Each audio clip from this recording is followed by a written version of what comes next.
Hello everyone, welcome back to my YouTube channel blazing Veeru Veeresh. ಸ್ನೇಹಿತರೆ, ನಿಮಗೆಲ್ಲ ತಮ್ಮನೇಲಿ ನೋಡಿದ ತಕ್ಷಣ ಗೊತ್ತಾಗಿರುತ್ತೆ, ನಾನಿವತ್ತು ಶ್ರೀ ರಂಗನಾಥ ಸ್ವಾಮಿ ದೇವಾಲಯ ಮಾಗಡಿ ಕ್ಷೇತ್ರದಲ್ಲಿದ್ದೀನಿ.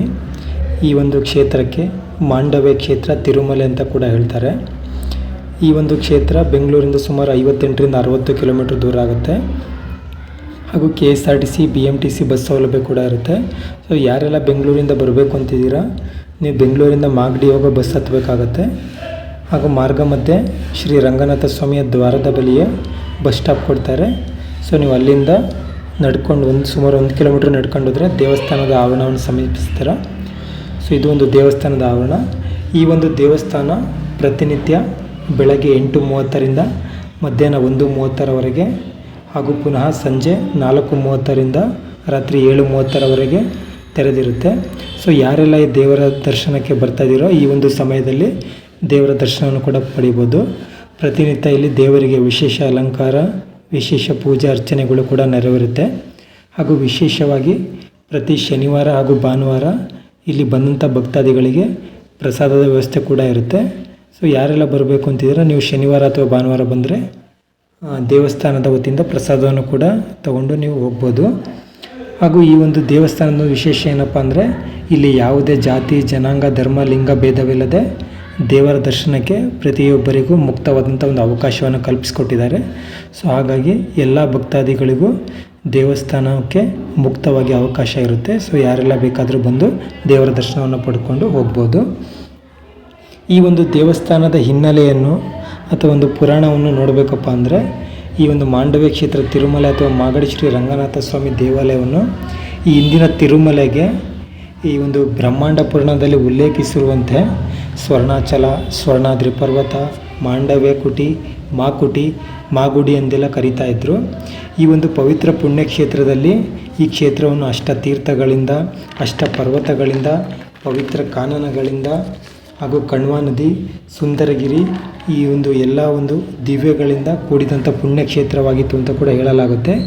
ಈ ಒಂದು ಪವಿತ್ರ ಕ್ಷೇತ್ರದಲ್ಲಿ ಮಾಂಡವ್ಯ ಋಷಿಗಳು, ಕಣ್ವ ಋಷಿಗಳು, ವಸಿಷ್ಠರು, ಪುರಂಜಯ, ಶಾಪತಪ, ಪ್ರಹ್ಲಾದಗೂ ಮುಂತಾದ ತಪಸ್ವಿಗಳು ತಪಸ್ಸನ್ನು ಮಾಡಿದಂಥ ಪುಣ್ಯಭೂಮಿ ಅಂತ ಕೂಡ ಹೇಳಲಾಗುತ್ತೆ. ಈ ಒಂದು ಪ್ರದೇಶಕ್ಕೆ ಶ್ರೀ ಮಾಂಡವ್ಯ ಕುಟೀರ ಅಥವಾ ಏನು ಮಾಂಡವ್ಯ ರಂಗನಾಥ ಸ್ವಾಮಿ ತಿರುಮಲೆ ಅಂತ ಹೇಳೋದಕ್ಕೆ ಕಾರಣ ಏನಪ್ಪ ಅಂತ ಹೇಳಿದರೆ, ಈ ಒಂದು ಪ್ರದೇಶದಲ್ಲಿ ಮಾಂಡವ್ಯ ಋಷಿಗಳು ತಪಸ್ಸನ್ನು ಮಾಡಿದ್ರು. ಅದಕ್ಕೆ ಇದನ್ನು ಮಾಂಡವ್ಯ ಕುಟೀರ ಅಂತ ಹೇಳಲಾಗುತ್ತೆ. ಈ ಒಂದು ಪುರಾಣವನ್ನು ನೋಡ್ತಾ ಹೋಗೋದಾದರೆ, ಮಾಂಡವ್ಯ ಋಷಿಗಳು ಶ್ರೀ ಶ್ರೀನಿವಾಸ ದೇವರ ದರ್ಶನಕ್ಕೆ ಅಂತೇಳಿ ತಿರುಪತಿ ಕ್ಷೇತ್ರಕ್ಕೆ ಯಾತ್ರೆ ಮಾಡ್ತಾ ಇರ್ತಾರೆ. ಬಟ್ ಅಲ್ಲಿ ಅವರಿಗೆ ದೇವರ ದರ್ಶನ ಆಗೋದಿಲ್ಲ. ಸೊ ಇದರಿಂದ ಮನೆಯೊಂದವರು ವಾಪಸ್ ಬಂದಾಗ ಒಂದು ಶ್ರೀನಿವಾಸ ದೇವರ ಒಂದು ಅಶರೀರವಾಣಿ ಅವರಿಗೆ ಒಂದು ಆಜ್ಞೆಯನ್ನು ಮಾಡುತ್ತೆ. ಏನಪ್ಪ ಅಂದರೆ, ಈ ಒಂದು ಪ್ರದೇಶದಲ್ಲಿ ತಪಸ್ಸನ್ನು ಮಾಡಿದರೆ ನಾನು ನೋಡ್ಬೋದು ಅಂತ ಹೇಳ್ತಾರೆ. ಸೊ ಅದನ್ನು ಪಾಲಿಸಿದಂಥ ಮಾಂಡವ್ಯ ಋಷಿಗಳು ಇದೇ ಒಂದು ಕ್ಷೇತ್ರದಲ್ಲಿ ತಮ್ಮ ಒಂದು ಕುಟೀರವನ್ನು ಕಟ್ಕೊಂಡು ಇಲ್ಲಿ ತಪಸ್ಸಿಗೆ ಕೂತ್ಕೊತಾರೆ. ಆಗ ಅವರ ಒಂದು ಕನಸಿನಲ್ಲಿ ಶ್ರೀನಿವಾಸ ದೇವರ ಒಂದು ಅಶರೀರವಾಣಿ ಬಂದು ಒಂದು ಪವಿತ್ರವಾದಂಥ ಉದ್ಭವ ಸಾಲಿಗ್ರಾಮದ ರೂಪದಲ್ಲಿ ಅವರಿಗೆ ಒಂದು ದರ್ಶನವನ್ನು ಕೊಡ್ತಾರೆ. ಸೊ ಆ ಉದ್ಭವ ಸಾಲಿಗ್ರಾಮವನ್ನು ನೀವು ಈಗಲೂ ಕೂಡ ಈ ಒಂದು ಕ್ಷೇತ್ರದಲ್ಲಿ ಶ್ರೀನಿವಾಸ ದೇವರ ಮುಂಭಾಗದಲ್ಲಿ ಪಾದದ ಬಳಿ ಇಟ್ಟಿರ್ತಾರೆ. ಸೊ ಅದನ್ನು ಕೂಡ ನೀವು ನೋಡ್ಬೋದು.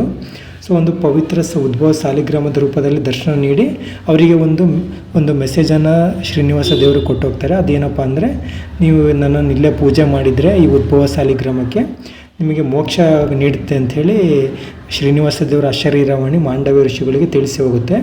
ಅದರಂತೆಯೇ ಮಾಂಡವ್ಯ ಋಷಿಗಳು ಈ ಒಂದು ಉದ್ಭವವಾದಂಥ ಸಾಲಿಗ್ರಾಮದ ಮುಂದೆ ಶ್ರೀನಿವಾಸ ದೇವರನ್ನು ಹಾಗೂ ಅದ್ರ ಮುಂದೆನೇ ಲಕ್ಷ್ಮೀ ದೇವ ವಿಗ್ರಹವನ್ನು ಪ್ರತಿಷ್ಠಾಪನೆ ಮಾಡಿ ವಸಿಷ್ಠ ಮಹರ್ಷಿಗಳ ಒಂದು ಸಹಾಯದಿಂದ ಅವರ ಜೊತೆಗೂಡಿ ಒಂದು ಪೂಜೆಯನ್ನು ಮಾಡಿ ಮುಕ್ತಿಯನ್ನು ಪಡೆದರು ಅಂತ ಕೂಡ ಹೇಳಲಾಗುತ್ತೆ.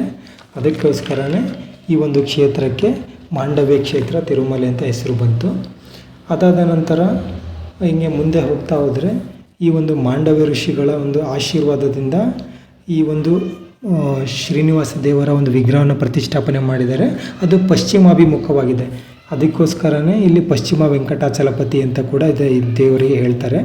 ಹಾಗೂ ದೇವರಿಗೆ ಮಾಂಡವನಾಥ ಅಂತ ಕೂಡ ಹೇಳ್ತಾರೆ. ಹಾಗೂ ರೂಢಿಯಲ್ಲಿ ಶ್ರೀ ರಂಗನಾಥ ಸ್ವಾಮಿ ಕ್ಷೇತ್ರ ಅಂತ ಕೂಡ ಇದು ಪ್ರಸಿದ್ಧಿಯನ್ನು ಪಡೆದಿದೆ. ಹಾಗೂ ಈ ಒಂದು ಉದ್ಭವ ಸಾಲಿಗ್ರಾಮ ಅಂತ ನಾನು ಹೇಳಿದ್ನಲ್ಲ, ದೇವರ ಮುಂಭಾಗದಲ್ಲಿರೋದು. ಅಲ್ಲಿನ ಒಂದು ವಿಶೇಷ ಏನಪ್ಪ ಅಂದರೆ, ಅಲ್ಲಿ ಎಷ್ಟೇ ಕೂಡ ಅವರು ತೀರ್ಥ ಹಾಕಲಿ, ಎಷ್ಟೇ ಕೂಡ ಅಭಿಷೇಕ ಮಾಡಿದರೂ ಕೂಡ ಒಂದು ಹನಿ ಕೂಡ ಅವರಿಗೆ ತಗೊಳ್ಳೋದಕ್ಕಾಗಲ್ಲ. ತೀರ್ಥದ ರೂಪದಲ್ಲಿ ನಾವು ಅಭಿಷೇಕ ಮಾಡಿದ್ದನ್ನು ತಗೊಳೋದು ಒಂದು ಪದ್ಧತಿ ಇದೆ ಎಲ್ಲ ದೇವಸ್ಥಾನಗಳಲ್ಲಿ. ಬಟ್ ನೀವೊಂದು ಉದ್ಭವ ಸಾಲಿಗ್ರಾಮಕ್ಕೆ ಎಷ್ಟೇ ಕೂಡ ನೀರು ಹಾಕಲಿ ಅಥವಾ ಯಾವುದೇ ರೀತಿ ಅಭಿಷೇಕ ಮಾಡಿದರೂ ಕೂಡ ಎಲ್ಲ ಭೂಮಿ ಒಳಗಡೆ ಹಿಂಗೆ ಹೋಗುತ್ತೆ. ನಿಮಗೆ ಒಂದು ಹನಿ ಕೂಡ ಆ ಒಂದು ಉದ್ಭವ ಸಾಲಿಗ್ರಾಮದಿಂದ ತಗೊಳೋದಕ್ಕಾಗಲ್ಲ. ಆ ನೀರು ಎಲ್ಲಿಗೆ ಹೋಗುತ್ತೆ, ಏನಾಗುತ್ತೆ ಅಂತ ಇದುವರೆಗೂ ಯಾರಿಗೂ ಕೂಡ ಗೊತ್ತಿಲ್ಲ. ಅದು ಒಂದು ಇಲ್ಲಿ ಒಂದು ಪವಾಡ ಅಂತ ಕೂಡ ಹೇಳ್ಬೋದು. ಹಾಗೂ ಇನ್ನೊಂದು ಪದ್ಧತಿಯ ಪ್ರಕಾರ ಯಾರಿಗೆಲ್ಲ ತಿರುಪತಿ ತಿಮ್ಮಪ್ಪನ ದರ್ಶನ ಮಾಡೋದಕ್ಕಾಗಲ್ವೋ ಅಥವಾ ಅಷ್ಟು ದೂರ ಯಾರಿಗೆ ಹೋಗೋದಕ್ಕಾಗಲ್ವೋ ಅವರೆಲ್ಲ ಕೂಡ ಈ ಮಾಗಡಿಯ ಶ್ರೀ ರಂಗನಾಥ ಸ್ವಾಮಿ ದೇವರ ದರ್ಶನ ಮಾಡೋದ್ರಿಂದ ಅಲ್ಲಿಯ ದರ್ಶನ ಮಾಡಿದಷ್ಟೇ ಪುಣ್ಯ ಪ್ರಾಪ್ತಿ ಆಗುತ್ತೆ ಅಂತ ಕೂಡ ಹೇಳಲಾಗುತ್ತೆ. ಯಾರಿಗೆಲ್ಲ ಅಲ್ಲಿ ಹೋಗೋಕ್ಕಾಗದೆ ತಮ್ಮ ಆಸೆ ಇಟ್ಕೊಂಡಿರ್ತಾರೋ ಅಥವಾ ಮನಸ್ಸಿಗೆ ಸುಖ ಶಾಂತಿ ಬೇಕು ಅಂತ ಅಂದ್ಕೊಂಡಿರ್ತಾರೋ ಅವರೆಲ್ಲ ಈ ಒಂದು ಕ್ಷೇತ್ರಕ್ಕೆ ಬಂದು ತಮ್ಮ ಹರಕೆ ಪೂಜೆಯನ್ನು ಸಲ್ಲಿಸೋದ್ರ ಮುಖಾಂತರ ತಮ್ಮ ಇಷ್ಟಾರ್ಥ ಸಿದ್ಧಿಯನ್ನು ಪಡ್ಕೋಬೋದು ಅಂತ ಕೂಡ ಹೇಳಲಾಗುತ್ತೆ. ಅದಾದ ನಂತರ ಈಗ ರಾಜ ಮಹಾರಾಜರ ಕಾಲದಲ್ಲಿ ಈ ಒಂದು ದೇವಸ್ಥಾನದ ಒಂದು ಜೀರ್ಣೋದ್ಧಾರ ಹೇಗಾಯಿತು ಅಂತ ನೋಡೋದಾದರೆ, ಈ ಒಂದು ದೇವಸ್ಥಾನವನ್ನು ಚೋಳರ ಕಾಲದಲ್ಲಿ ಸುಮಾರು 11-12ನೇ ಶತಮಾನದಲ್ಲಿ ದ್ರಾವಿಡ ಶೈಲಿಯಲ್ಲಿ ನಿರ್ಮಿಸಲಾಗಿದೆ. ಅದಾದ ನಂತರ ಮುಂದೆ ಹೋಗ್ತಾ ಹೊಯ್ಸಳರು, ವಿಜಯನಗರದ ಅರಸರು, ಕೆಂಪೇಗೌಡರ ವಂಶಸ್ಥರು, ಮೈಸೂರಿನ ಅರಸರು ಹಾಗೂ ಇನ್ನು ವಿಶೇಷ ರಾಜರುಗಳ ದಾನ ದತ್ತಿ ಕೊಡುಗೆಗಳಿಂದ ದೇವಸ್ಥಾನದ ಪೂಜಾ ಕೈಂಕರ್ಯಗಳು ನೆರವೇರ್ತಾ ಬಂದಿದೆ ಆಗಿನ ಕಾಲದಿಂದಲೂ.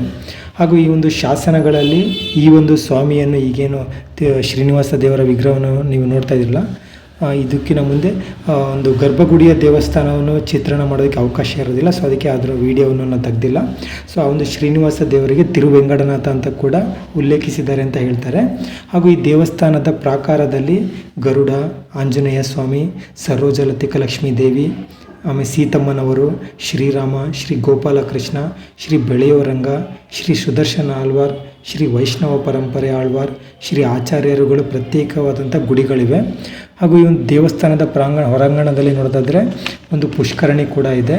ಇಲ್ಲಿ ಪ್ರತಿನಿತ್ಯ ವಿಶೇಷವಾದಂಥ ಪೂಜೆಗಳು, ಹೂವಿನ ಅಲಂಕಾರಗಳು ಹಾಗೂ ಅದೇ ಮುಂದೆ ಹೇಳಿದಂತೆ ಶನಿವಾರ ಭಾನುವಾರ ಭಕ್ತಾದಿಗಳ ಪ್ರಸಾದ ವ್ಯವಸ್ಥೆ ಎಲ್ಲವೂ ಕೂಡ ಇಲ್ಲಿ ನೆರವೇರುತ್ತೆ. ಹಾಗೂ ಇಲ್ಲಿ ದೇವಾಲಯದ ವತಿಯಿಂದ ಪ್ರತಿ ವರ್ಷ ಸಾಮೂಹಿಕ ವಿವಾಹೋತ್ಸವ, ಗರುಡೋತ್ಸವ, ಸುದರ್ಶನ ಹೋಮ ಹಾಗೂ ಶ್ರಾವಣ ಮಾಸದಲ್ಲಿ ವಿಶೇಷ ಪೂಜೆ ಹಾಗೂ ಧನುರ್ಮಾಸದಲ್ಲಿ ವಿಶೇಷ ಪೂಜೆ ಎಲ್ಲ ನೆರವೇರುತ್ತೆ. ಪ್ರತಿ ವರ್ಷ ಚೈತ್ರ ಮಾಸದ ಹುಣ್ಣಿಮೆಯಲ್ಲಿ ಶ್ರೀ ಸ್ವಾಮಿಯ ಬ್ರಹ್ಮರಥೋತ್ಸವ ಕೂಡ ಇಲ್ಲಿ ನೆರವೇರುತ್ತೆ. ಆ ಒಂದು ಸಮಯದಲ್ಲಿ ಇಲ್ಲಿ ಲಕ್ಷಾಂತರ ಜನರು ಬಂದು ದೇವರ ಒಂದು ಪೂಜೆಯನ್ನು ನೆರವೇರಿಸ್ತಾರೆ ಅಂತ ಕೂಡ ಹೇಳಲಾಗುತ್ತೆ. ಸೊ ಯಾರಿಗೆಲ್ಲ ಈ ವಿಡಿಯೋ ಇಷ್ಟವಾಗಿದೆ ಈ ವಿಡಿಯೋವನ್ನು ಲೈಕ್ ಮಾಡಿ, ಹಾಗೂ ದೇವರ ದರ್ಶನಕ್ಕೆ ಯಾರೆಲ್ಲ ಹೋಗಬೇಕು ಅಂತಿದ್ದೀರೋ ಈ ದೇವಸ್ಥಾನವನ್ನು ವಿಸಿಟ್ ಮಾಡಿ ತಮ್ಮ ಅನಿಸಿಕೆಯನ್ನು ಹಂಚಿಕೊಳ್ಳಿ. ಧನ್ಯವಾದಗಳು. ಒಳ್ಳೆಯದಾಗಲಿ. ಶುಭ ದಿನ.